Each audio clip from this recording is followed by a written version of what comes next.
রাত পোহালেই রথযাত্রা সেজে উঠেছে মাহেশ।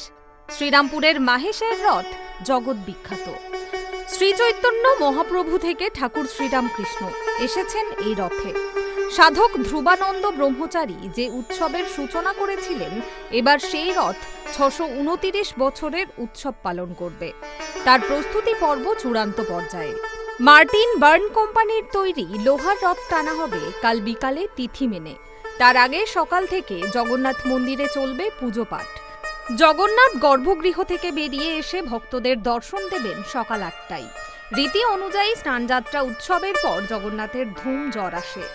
লেপ মুড়ি দিয়ে শুয়ে থাকেন জগতের নাথ।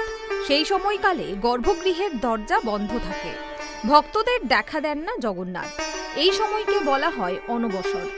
অনবসর কাটিয়ে কবিরাজের পাচন খেয়ে তার জ্বর সারে। তারপর হয় নবযৌবন উৎসব। পুরীর জগন্নাথের হয় নবকলেবর, মাহেশে হয় নবযৌবন। গতকাল সেই নবযৌবন পালিত হয়েছে। এদিন জগন্নাথ দেবকে রাজবেশে দেখা যায়, অলঙ্কারে সজ্জিত করা হয়। এদিনই হাত দেখা যায় তার। মন্দিরের দরজা খুলে দেওয়া হয় ভক্তদের জন্য। আগামীকাল দুপুরে হবে দামোদর। তারপর প্রথমে নারায়ণশিলা, একে একে সুভদ্রা, বলরাম ও জগন্নাথ দেব রথে উঠবেন। বিকেল ৪টে নাগাদ মাসির বাড়ির উদ্দেশ্যে রওনা দেবে রথ। মাহেশের রথযাত্রাকে কেন্দ্র করে মেলা বসে স্নানতীরির মাঠে। রথের দড়ি ছুঁতে বহু ভক্তের সমাগম হয়, যে কারণে পুলিশি নিরাপত্তা জোরদার করা হয়।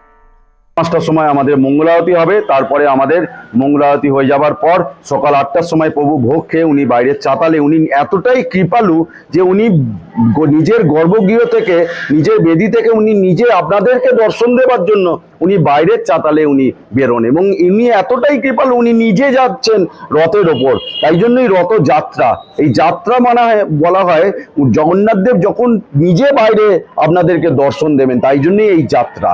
যেমন স্নান যাত্রা, উনি নিজে থেকে বেরিয়ে বাইরে স্থান মন্দিরে যান, সেই নিজে যে নিয়ে যাওয়া হয় সেটাই যাত্রা।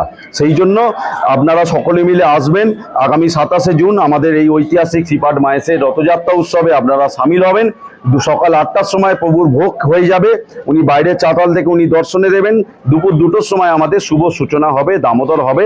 প্রথম উঠবে নারায়ণশিলা, উনি তো সত্যযুগে নারায়ণ, তেতায় রামচন্দ্র, তারপরে কৃষ্ণ, উনি জগন্নাথ কলিতে, তাই জন্য যুগে যুগে উনি অবতীর্ণ হয়ে আছেন। প্রথমে উঠবে নারায়ণশিলা, তারপরে উঠবে মা সুভদ্রা, তারপরে উঠবে বলভদ্রদেব, এবং তারপরে উঠবে Chandannagar police commissioner Amit P Javalgi জানান, প্রায় ২০০০ পুলিশ মোতায়েন থাকবে।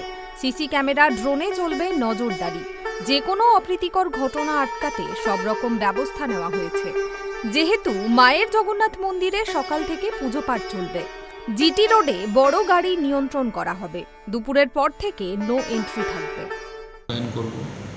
বিশেষ করে মাহেশের রথ আমাদের নজরে থাকবে, আমি নিজে ওখানে থাকবো। এত লোকের মানুষের ওখানে সমাগম হয়, সবাই এসে রথ টানতে চায় এবং সে ওখানে মেলাও বসে। তো রথ এবং উল্টো রথ একটা আলাদা একটা মানুষের মনে একটা স্থান আছে। সে সব কিছু মাথায় রেখে লোকের নিরাপত্তার ব্যবস্থা আমরা করছি। ট্রাফিকের একটা বিশেষ রোল আছে। ট্রাফিক যত বড় গাড়িগুলো আছে তার রেস্ট্রিকশনস থাকবে, যাতে যারা দর্শনার্থীরা এসে দর্শন করতে পারেন। সকাল থেকে যে যতগুলো মন্দির আছে, জগন্নাথ মন্দির আছে, বিশেষ করে মাহেশের মন্দির একটা বিশেষ আমাদের পুলিশের দল ওখানে থাকবে, যে সকালে এসে যারা দর্শন করছে ওদের কোনো অসুবিধা না হয়। পার্কিংয়ের ব্যবস্থা করা হয়েছে, যারা এসে যারা দর্শন করছেন ওখানে সামনেই, মন্দিরের সামনে ওখানে পার্কিং করে ওরা দর্শন নিতে পারে।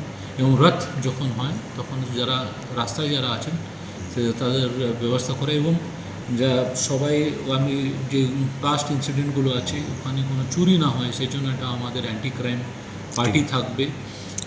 মহিলাদের কোনো অসুবিধা না হয়, আমার উমেন টিম ওখানে ডিপ্লয়েড থাকবে। এছাড়া আমাদের প্লেন ক্লথে পুলিশ থাকবে নজর রাখার জন্য। যে বড় বিল্ডিংগুলো আছে যেখানে কাজ হচ্ছে ওখানে পুলিশ মোতায়েন থাকবে, কেউ উঠে উপর থেকে না পড়ে যায় বা কোনো দুর্ঘটনার শিকার না হয় সেই ব্যবস্থা। মাহেশের রথ শুধু এক ধর্মীয় উৎসব নয়, এটি বাংলা ও ভারতের ইতিহাসে গৌরবের প্রতীক। ৬২৯ বছরের ঐতিহ্যকে বুকে নিয়ে আবারও রথ এগিয়ে চলবে, সঙ্গে হাজারো মানুষের ভক্তি, ভালোবাসা আর আশীর্বাদ।